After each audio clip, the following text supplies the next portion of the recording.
Hello students, नमस्कार। मैं M बलडोदिया अभिव्यक्ति के माध्यम से आपसे मुखातिब हो रहा हूं और आज हम बात कर रहे हैं NEET 2021। An exam can change your life. एक परीक्षा आपका जीवन बदल सकती है। ये कैसे संभव हो सकता है, इसी पे बात करेंगे। आप बहुत पहले से देख रहे हैं नीट 2021 का काउंटडाउन शुरू हो चुका है और इसमें कुछ आप नर्वस भी हो रहे होंगे और कुछ आत्मविश्वास भी आप में आ गया होगा कि अब आप परीक्षा फाइट करने की स्थिति में आ गए हैं।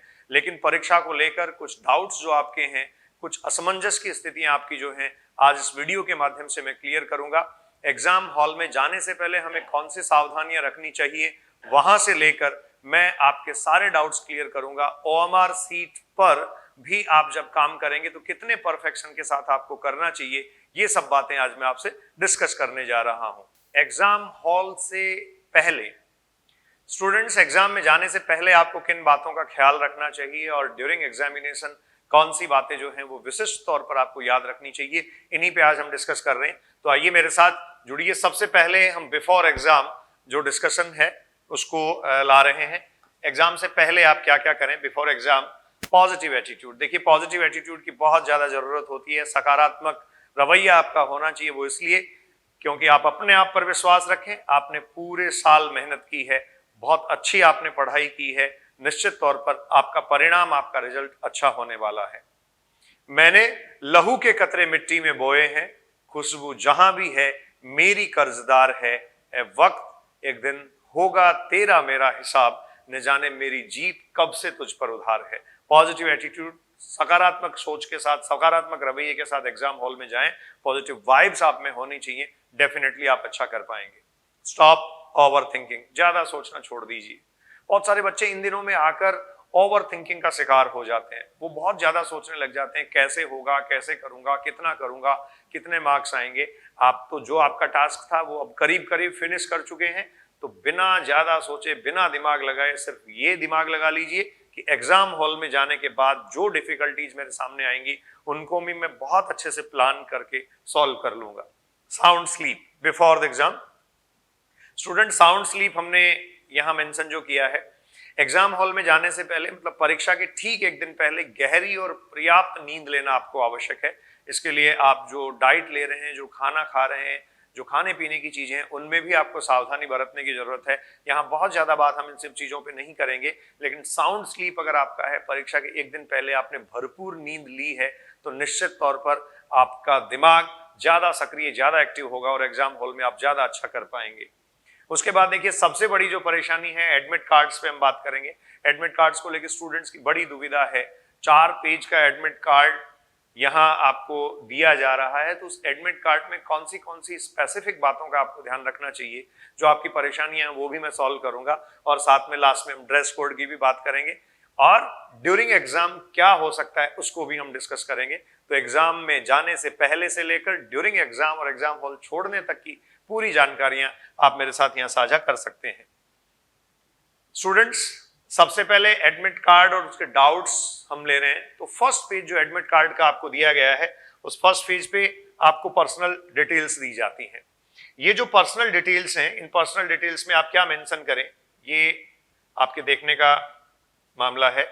पर्सनल डिटेल्स देखिए, पर्सनल डिटेल्स में आपको आपका एप्लीकेशन नंबर दिया जाता है, नेम दिया जाता है, फादर्स नेम दिया जाता है, आपका एक फोटो लगा होगा। मैंने बतौर सैंपल एक एडमिट कार्ड यहाँ लिया है, फोटो को मैंने यहाँ ब्लर कर दिया है। नेशनल टेस्टिंग एजेंसी, जो राष्ट्रीय परीक्षा एजेंसी है, उसका एडमिट कार्ड ये जो रिलीज हुआ है वो मैंने यहाँ लिया है। आपकी category, gender, date of birth और सारा सब कुछ यहाँ मेंशन होगा। तो जो फर्स्ट पेज है, उस फर्स्ट पेज पर आपने फॉर्म भरते टाइम जो फोटोग्राफ मेंशन किया था, जो डिटेल्स आपने लिखी थी, वो सारे पर्टिकुलर्स और डिटेल्स आपके यहाँ हैं। आपके वो ही सिग्नेचर यहाँ अपलोड किए गए हैं जो परीक्षा फॉर्म के टाइम आपने यूज किए गए थे। इसके बाद आपके क्वेश्चन पेपर का मीडियम क्या है, आपका date of examination, time slot, timing of the test, सारी जानकारियां यहाँ दी गई हैं। और सबसे इंपॉर्टेंट, आपका जो टेस्ट सेंटर है, आपका परीक्षा केंद्र कहाँ है, वो यहाँ मेंशन किया गया है। तो इन पर्सनल्स को, इन पर्टिकुलर्स को आप बहुत कीनली ऑब्जर्व करें, केयरफुली आप पढ़ लें। ज्यादा बड़ी दिक्कतें कहाँ आती हैं एडमिट कार्ड को लेके, मैं अगले पेज पे आ रहा हूं। देखिए, यहां आपको ज्यादा दिक्कतें इसमें सामना करना पड़ सकता है। सेल्फ डिक्लेरेशन ही अगला पॉइंट हमने लिया है और इसमें जो ज्यादा बड़ी दिक्कतें हैं बच्चों को वो जो आती हैं वो क्या है, सेल्फ डिक्लेरेशन यहाँ हम एक ले रहे हैं, इसको अंडरटेकिंग भी स्टूडेंट्स बोला जाता है। 3 तरीके की बातें आपसे यहाँ पूछी गई हैं, ये स्टूडेंट्स का बड़ा डाउट है। आप गाइडलाइन पढ़ लें, उसके बाद सबसे पहली बात आपसे पूछी गई है कि लास्ट 14-15 डेज में क्या आपको कोविड से संबंधित किसी भी प्रकार के सिम्टम्स रहे हैं। तो किसी भी प्रकार के सिम्टम्स अगर आपको रहे हैं तो आप यस कर सकते हैं, अदरवाइज आप नो कर सकते हैं। वैसे मैं जहां तक समझता हूं डेफिनेटली बहुत सारे बच्चे इसमें नो ही कर रहे होंगे। तो फीवर, कफ, ब्रीथनेस, शॉर्ट थॉट, बॉडी एक और इस तरीके के जो है वो स्पेसिफिकेशन आपसे पूछे गए हैं, तो इनको आप नो कर सकते हैं कि इस तरीके के कोई सिम्टम्स लास्ट 14-15 डेज में आपको नहीं रहे हैं। इसके अलावा सेकंड पूछा है, been in the close contact with a confirmed case of the कोविड-19 के किसी मरीज या पेशेंट के क्लोज कांटेक्ट में क्या आप पिछले 14-15 दिन से रहे हैं, ये आपको यहाँ मेंशन करना है। यस और नो जो बॉक्स है उसमें आपको ये मेंशन करना है। उसके बाद स्टूडेंट्स एक है ट्रेवल्ड द फॉलोइंग सिटीज और कंट्री इन लास्ट 14 डेज, पिछले 14 से 15 दिनों में आपने एग्जामिनेशन सेंटर आपका जो है उसके अलावा क्या किसी शहर, किसी सिटी को विजिट किया है, कहीं से आप विजिट करके आए हैं, तो आपकी जो ट्रैवल हिस्ट्री है उस ट्रैवल हिस्ट्री को आपको यहाँ मेंशन करना है। मान लीजिए आपका एग्जाम जो है वो जयपुर में है और आप साउथ इंडिया के रहने वाले हैं, आप हैदराबाद कहीं से आए हैं, आप वहां से यहाँ तक अगर पहुंचे हैं तो आपने ट्रैवल किया है, तो ट्रैवल हिस्ट्री आपकी जो है वो इसमें आप मेंशन कर लें। आपको ये प्रिंट निकाल के हैंड रिटन करना है और इसमें ऐसा कुछ भी नहीं है, बहुत इजी है, लेकिन कई बार बच्चे इन सब चीजों को लेकर पैनिक हो जाते हैं, तो मैं आपको ये बातें क्लियर कर रहा हूं। तो हेल्थ से रिलेटेड जो इश्यूज हैं या जितनी सारी बातें हैं, जो इंफॉर्मेशन है वो इस सेकंड पेज पे आपसे पूछी गई है, जो सेल्फ डिक्लेरेशन और अंडरटेकिंग एग्जैक्टली स्टूडेंट्स है। ठीक है, उसके बाद देखिए सेल्फ डिक्लेरेशन में ही अगला एक पॉइंट है, ये आपको देखना है। इसमें आपको 3 स्पेसिफिकेशन दे रखे हैं। एक आपको दे रखा है कैंडिडेट फोटो, तो यहां अपना एक पासपोर्ट साइज फोटोग्राफ आपको बच्चों मेंशन करना है, और ये पासपोर्ट साइज फोटोग्राफ ध्यान रखें आप सेम वही फोटोग्राफ हो जो आपने नीट का फॉर्म अप्लाई करते टाइम एनटीए की वेबसाइट पे अपलोड किया था, जैसा कि आपके एडमिट कार्ड में डिस्प्ले हो रहा है। अगर इस पे सिग्नेचर और डेट मेंशन हो तो अच्छी बात है, अदरवाइज नहीं हो तो भी कोई पैनिक होने की जरूरत नहीं है, क्योंकि ये मेंशन नहीं किया गया है। फिर भी मैं यही आपको सजेस्ट करूंगा कि डेट और जो नेम है उसके साथ जो फोटो आपके पास है वो आप यहाँ मेंशन कर दें। ठीक है, लेकिन ये जो मेंशन आप फोटो करेंगे यहाँ या पेस्ट करेंगे वो एग्जाम हॉल में जाने से पहले करें। कई बच्चे साथ ले जाते हैं फिर वहां लगे रहते हैं, वहां आपका टाइम खराब होता है। उसके बाद में आपके लेफ्ट हैंड का thumb impression, left thumb impression students यहां मांगा गया है।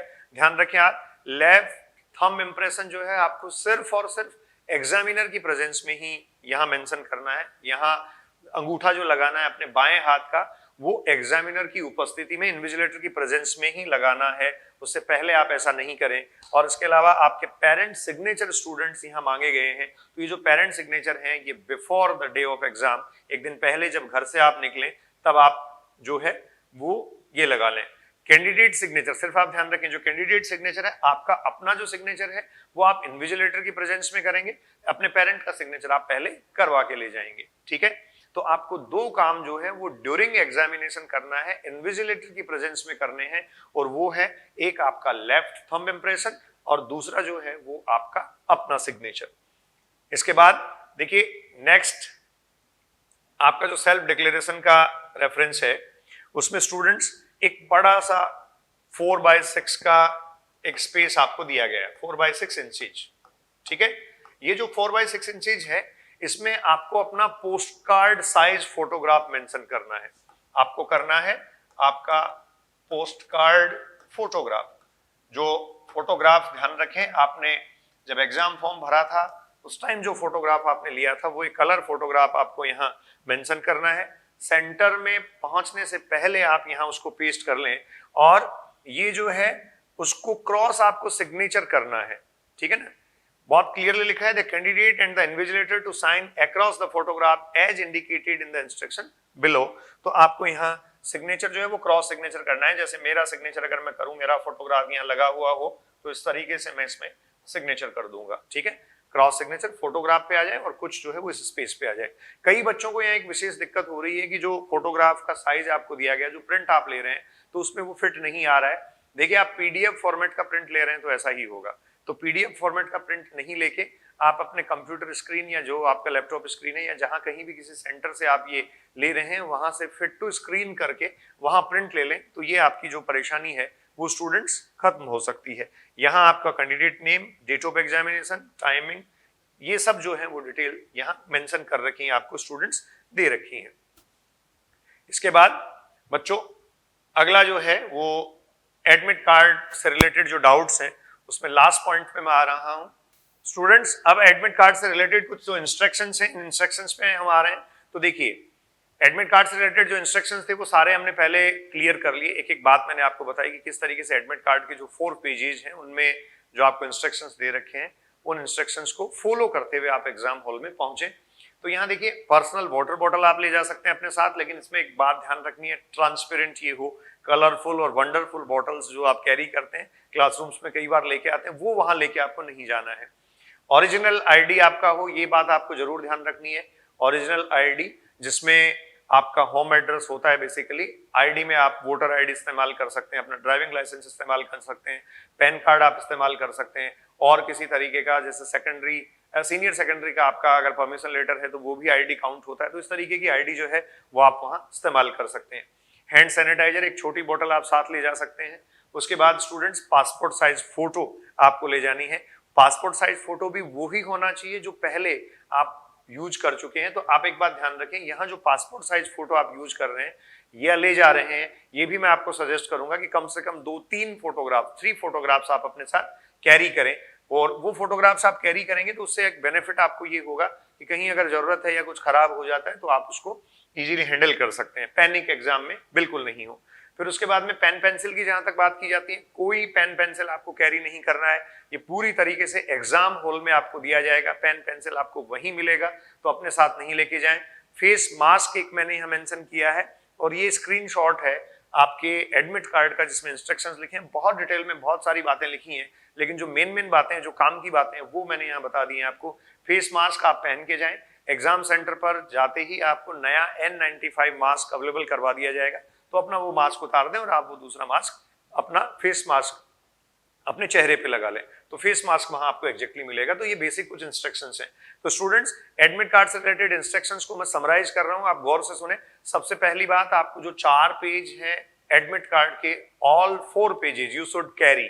जो चारों पेजेज हैं वो आपको साथ ले जाने हैं। पहले में पर्टिकुलर्स की डिटेल आपको दे रखी है जो आपने अभी डिस्कस करी थी। उसके बाद जो दूसरा है उसमें आपको कोविड से रिलेटेड कुछ इंफॉर्मेशन पूछी है कि पिछले 14-15 दिन में आपने क्या कहीं ट्रेवल किया है, पिछले 14-15 दिन में क्या कहीं आप किसी के क्लोज कांटेक्ट में आए हैं जो कोविड पेशेंट है, कंफर्म्ड पेशेंट, या पिछले 14-15 दिनों से आपके बॉडी में किसी तरीके के सिम्टम्स हैं, सिम्टम्स की डिटेल भी आपको दे रखी है। तो वो सब आपको मेंशन करना है। अल्टीमेटली आप नो ही करेंगे, और अगर है तो आपको यस करना भी चाहिए, ठीक है। उसके ठीक बाद ये एक इंस्ट्रक्शन की डिटेल हो जाती है। उसके ठीक बाद स्टूडेंट्स आपसे जो पासपोर्ट साइज फोटोग्राफ्स हैं उनको कैरी करने के लिए मैंने अभी कहा, लेकिन एक जो पोस्ट कार्ड साइज फोटोग्राफ है 4x6 का, वो हमने डिस्कस किया, वो आपको साथ ले जाना है। एक और हमने डिस्कशन में यहाँ रखा कि आपको अपने पेरेंट्स के सिग्नेचर पहले करवा लेने हैं। आपका अपना थंब इंप्रेशन और आपका अपना सिग्नेचर ड्यूरिंग एग्जामिनेशन होगा इन्विजिलेटर की प्रेजेंस में, इन्विजिलेटर के सामने ही आपको करना है। तो ये इस तरीके से एडमिट कार्ड से रिलेटेड जितनी बातें थी क्लियर होती हैं। अब देखिए ड्रेस कोड को लेकर अपने आप में बहुत ज्यादा संशय बच्चों को रहता है, और एनटीए और आजकल जो कॉम्पिटिटिव एग्जाम्स हो रहे हैं उन कॉम्पिटिटिव एग्जाम्स में ये काफी स्ट्रिक्ट कर दिया गया है। तो ड्रेस कोड को लेके जो बेसिक रेफरेंसेज हैं वो भी मैं आपके सामने क्लियर कर रहा हूं। आपको क्या पहनना चाहिए और क्या नहीं पहनना चाहिए, इसको हमने कैटेगराइज किया है। देखिए सबसे पहले जो बच्चियां हैं, जो गर्ल्स हैं, जो फीमेल कैंडिडेट्स हैं, उनको देखें आप। लेगिंग्स आप नहीं पहनेंगे, जीन्स आप नहीं पहनेंगे, मेटल आइटम किसी तरीके का आपको नहीं पहनना चाहिए। तो देखिए लेगिंग नहीं पहनना आपको, जीन्स नहीं पहनना है, metal item, hair clips, shoes और इयररिंग्स वगैरह इस प्रकार की जो भी वियरिंग एस्पेक्ट्स आपके हैं उनको आपको अवॉइड करना चाहिए, वो आप नहीं पहने। आप simple half sleeve T shirt पहन सकते हैं, ये मेल और फीमेल दोनों कैंडिडेट, गर्ल्स और बॉयज दोनों के लिए अप्लाई होता है। लॉर, सिंपल लॉर एक आप पहने। किसी तरीके का मेटल आइटम नहीं हो, जैसे मेटल के बटन कहीं नहीं हो, जिप नहीं हो मेटल का, इन सब चीजों को अवॉइड करने के लिए ही ये सजेस्ट किया जाता है कि simple half sleeve T shirt आप पहने और उसके अलावा आप लोअर पहने और स्लीपर्स जो चप्पल हैं वो आप पहन के जाएं, बहुत कंफर्ट और कूल रहते हुए अपना एग्जाम कंप्लीट करें। इन सब चीजों को लेके आप पैनिक ना हो। डिफरेंट टाइप ऑफ एसेसरीज अगर आप अपने साथ कैरी करेंगे तो उनको लेकर बड़ी दिक्कतें होंगी। अब बहुत सारी बच्चियां जो होती हैं, गर्ल्स कैंडिडेट होती हैं, वो कई गोल्ड ऑर्नामेंट्स पहने हुए होती हैं, तो उस दिन अपने घर पे निकाल के आप उनको रख के जाएं। एग्जाम हॉल में, एग्जाम सेंटर पर आपको उनको ले जाने की परमिशन नहीं होगी, तो इस बात का विशेष ध्यान रखें। एक विशेष ध्यान रखने वाली बात यह है कि जैसे जो रिलीजियस स्पेसिफिक ड्रेसेज या ऑर्नामेंट्स या कुछ और स्पेसिफिक जो एस्पेक्ट्स हैं उनको भी हमें देखना चाहिए। विशेष धार्मिक वेशभूषा और आभूषण पहनने वाले लोग परीक्षा केंद्र पर 1 घंटे पहले पहुंचे, क्योंकि उनकी एक स्पेशल चेकिंग होती है, स्पेशली चेक किया जाता है। जैसे अगर आप सिख रिलीजन से हैं तो आप टर्बन पहनते हैं, पगड़ी पहनते हैं। आप अगर मुस्लिम कम्युनिटी से हैं तो बच्चियां वहां जो है वो बुर्का पहनती हैं, कई हिजाब पहनती हैं। तो इस तरीके की जो भी चीजें हैं उनका आपको विशेष तौर पर ध्यान रखना है कि आप एग्जाम हॉल में 1 घंटे पहले पहुंच जाएं, तो आप आसानी से सारा अपना जो चेकअप है या जो आपका सिक्योरिटी चेक है वो सारा हो जाएगा, तो उसके बाद आप इजीली एग्जाम में एंटर कर पाएंगे। तो ये देखिए बिफोर एग्जामिनेशन आपको क्या करना चाहिए, इसको मैंने ब्रीफ किया है। सबसे इंपॉर्टेंट बात आपके लिए थी, इसमें सबसे इंपॉर्टेंट बात आपके लिए थी एडमिट कार्ड से रिलेटेड जो डाउट्स थे। इसके अलावा ड्रेस कोड जनरली आप जानते हैं, सारे इंस्ट्रक्शंस आप गौर से एक बार फिर पढ़ लें, जो मेन है वो सारे मैंने ब्रीफ कर दिए। अब ड्यूरिंग एग्जाम देखिए क्या होता है। सबसे पहले हम आते हैं ओएमआर सीट पे। तो during exam students, OMR sheet हमारी सबसे इंपॉर्टेंट पार्ट है। अब बच्चों को दिक्कत जो होती है वो क्या होती है, दिक्कत जो होती है उसकी बात मैं यहां कर रहा हूं। देखिए ओएमआर सीट में इस तरीके से कॉलम बना है, आप सबसे पहले अपना रोल नंबर मेंशन करते हैं। अब कई बार आप ध्यान रखें, ये जो रोल नंबर आपने यहां मेंशन किया है, इस रोल नंबर को मेंशन करते टाइम आपको बहुत केयरफुली करना चाहिए। और मेरा मानना ये है, और ये बहुत प्रैक्टिकल बात भी है, कि आपका जो भी नंबर हो उसका लास्ट डिजिट यहां से आप लिखना शुरू करें। जैसे मान लीजिए आपका नंबर है 576321, ठीक है, तो इस तरीके से आप पीछे से लिखना शुरू करेंगे तो वो कभी गलती होने की संभावना नहीं होगी। अब एक बड़ी दिक्कत आती है, कई बच्चे कहते हैं सर डार्क जो सर्कल हमने किया है वो कई बार गलत हो जाता है। तो देखिए अगर गलत हो भी गया है तो उसको लेके बहुत ज्यादा पैनिक नहीं हो। कई बच्चों को चिंता होती है कि हमने जो सर्कल रोल नंबर के आगे नीचे डार्क जो किया था वो गलत हो गया तो उसको क्या होगा।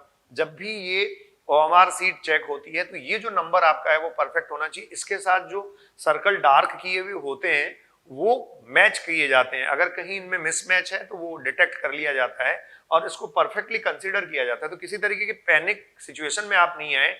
आपके पास जो ओएमआर सीट पे डिटेल दी जाती है उसमें आप अपने रोल नंबर को बहुत केयरफुली भरें, अपनी जो पर्टिकुलर्स हैं उनको बहुत केयरफुली आप मेंशन करें। एक टाइम मैनेजमेंट आपको स्पेसिफिकली करना है ओएमआर सीट की अपनी एंट्री से लेकर उसके बाद ड्यूरिंग पेपर। देखिए इस बार एग्जाम में ए और बी सेक्शन जो है वो स्पेसिफाई किया गया है, तो आप ध्यान रखें बी सेक्शन में आपके पास चॉइसेज हैं। टोटल 15 क्वेश्चंस बी सेक्शन में आपको दिए हैं, जिसमें से 10 क्वेश्चंस ही आपको करने हैं। फर्स्ट 10 जो आपने सर्कल डार्क करे होंगे वो ही आपके आंसर चेक होंगे, आप ध्यान रखें। अगर वहां 11, 12, 13 एंड सो ऑन आप वहां सर्कल डार्क कर रहे हैं तो उसका कोई बेनिफिट आपको नहीं होने वाला है। तो स्टूडेंट्स जो टाइम मैनेजमेंट है उसका आप ध्यान रखें। एक एक्यूरेसी मैंने वर्ड लिखा है, एक्यूरेसी को लेके आप थोड़ा सा कॉन्शियस रहें। जैसे कई बार बच्चों को ये हो जाता है कि मैंने अभी तक जो क्वेश्चंस किए हैं, अभी तक मैंने आउट ऑफ 180 जो है 150 क्वेश्चंस ही किए हैं, टाइम थोड़ा कम रहा है या फिर ये क्वेश्चंस मुझे नहीं आ रहे हैं। तो आप ये दिमाग नहीं लगाएं कि वो जो 180 में से 150 क्वेश्चंस आप कर चुके हैं वो आउट ऑफ 720 मार्क्स हैं। आप ये नहीं देखें, आप ये देखें कि आपने 150 क्वेश्चंस अगर कर लिए हैं तो वो 600 में से ही है, आउट ऑफ 600 ही है। तो एक्यूरेसी पे आप फोकस करें, जो जितना आप कर रहे हैं उसको परफेक्ट करने की कोशिश करें। आप सिलेक्शन के ज्यादा पास होंगे, सिलेक्शन के ज्यादा नजदीक होंगे। फिर strategy for the section A and section B. तो देखिए सेक्शन ए और बी में डिफिकल्टी लेवल क्या होगा ये तो एग्जाम होने के बाद, पेपर आने के बाद ही पता लगेगा, और आप लोगों को हमारे से पहले पता इस बात का लग जाएगा। लेकिन फिर भी मैं ये मानता हूं कि जो सेक्शन बी है उसके चॉइसेस को आप थोड़ा सा नेग्लेक्ट करते हुए उस रेफरेंस में चलेंगे। जैसे आपने क्वेश्चन पढ़ा, आपने देखा आपको परफेक्ट आ रहा है तो उसको टिक मार्क करें, उसको सॉल्व करें। आप क्वेश्चन के आसपास बिल्कुल नहीं है तो उसको सर्कल कर दें, उसको पूरी तरीके से छोड़ दें, क्योंकि 5 आपके पास एक्स्ट्रा क्वेश्चंस वहां हैं। इस बात का आप ध्यान रखें। सेक्शन ए में जो है वो फर्स्ट टू लास्ट 1 to 35 आपको स्टूडेंट्स करनी ही है। इसके बाद रिलैक्सेशन आफ्टर ए गैप एक स्ट्रेटेजी है, एक स्पेसिफिक स्ट्रेटेजी है एग्जाम में अपने आप को कूल एंड कंफर्ट रखने की। आप जैसे करते हैं फिजिक्स के 20 क्वेश्चन आपने सॉल्व कर लिए, 20 क्वेश्चन 15 क्वेश्चन सॉल्व करने के बाद आपको कई बार लगता है वर्डन फील होता है, तो एक बार के लिए शांति से आप बैठ जाएं, रिलैक्स हो, एक गहरी लंबी सांस लें और आप अपने आप में ये सोचें कि हाँ मैं सही जा रहा हूं, मुझे आता है। और बाय द वे कई बार ऐसा होता है ना कि जैसे 5-7 क्वेश्चन या 2-4 क्वेश्चन कंटिन्यूसली ऐसे आ गए जो आपको नहीं आते हैं या आप नहीं कर पाए, तो फिर भी आपको परेशान होने की, चिंता करने की जरूरत नहीं है, आप आगे अच्छा कर लेंगे। तो पैनिक नहीं हो, क्योंकि घबराकर आप जो है वो गलतियां ही करेंगे, अच्छा आप नहीं कर पाएंगे। तो मेरा मानना ये है कि थोड़े थोड़े टाइम के बाद दिमाग पे लोड आता है, एक तरीके से चोक हो जाता है। कई बार आप देखते हैं एक एक्सर्शन आ जाता है, तो आप 5 सेकंड 10 सेकंड का एक गैप ले लें, गहरी लंबी सांस लें, पानी पिए और फिर से जो आपका सुप्रीम पावर है, जो आपकी पावर है, उसको फील करते हुए फिर से एग्जाम में जुट जाएं, फिर से क्वेश्चन पेपर को सॉल्व करने में जुट जाएं। मुझे लगता है कि अगर बहुत प्लान के साथ हम चलेंगे तो हम अच्छा कर पाएंगे। मुझे यह भी लगता है कि सब्जेक्ट कंटेंट और नॉलेज के साथ साथ ये जो एग्जामिनेशन है ये आपके पेशेंस, आपके धैर्य की परीक्षा भी है। तो आप अपने धैर्य और आप अपने ज्ञान, बुद्धि और कौशल इन सब में सफल होंगे। नीट 2021 के सभी एस्पिरेंट्स को मेरी हार्दिक शुभकामनाएं। आप सबका दिन जो 12 सितंबर है, 12 सितंबर 2021 है, वो मंगलमय हो। आप सब बुलंदियों तक पहुंचे, आप सब शिखर पर स्थापित हो, आप सफलता के नए आयाम स्थापित करें। और ये एक एग्जाम आपका जीवन बदल सकता है, ये एक एग्जाम आपकी जिंदगी बदल सकती है। भारत के जो यंगेस्ट आईपीएस हैं सफीन हसन, उन्होंने आईपीएस बनने का या सिविल सर्विसेज में जाने का इंस्पिरेशन कहां से लिया? एक लाइन मैं उस बंदे की आपको कह रहा हूं। उन्होंने देखा कि एक एग्जाम पास कर लेने से ही अगर जिंदगी में रुतबा बदल सकता है या जीवन बदल सकता है, तो क्यों ना एग्जाम पास करी जाए। आपको भी एग्जाम पास करनी है। बहुत बहुत धन्यवाद। Good luck.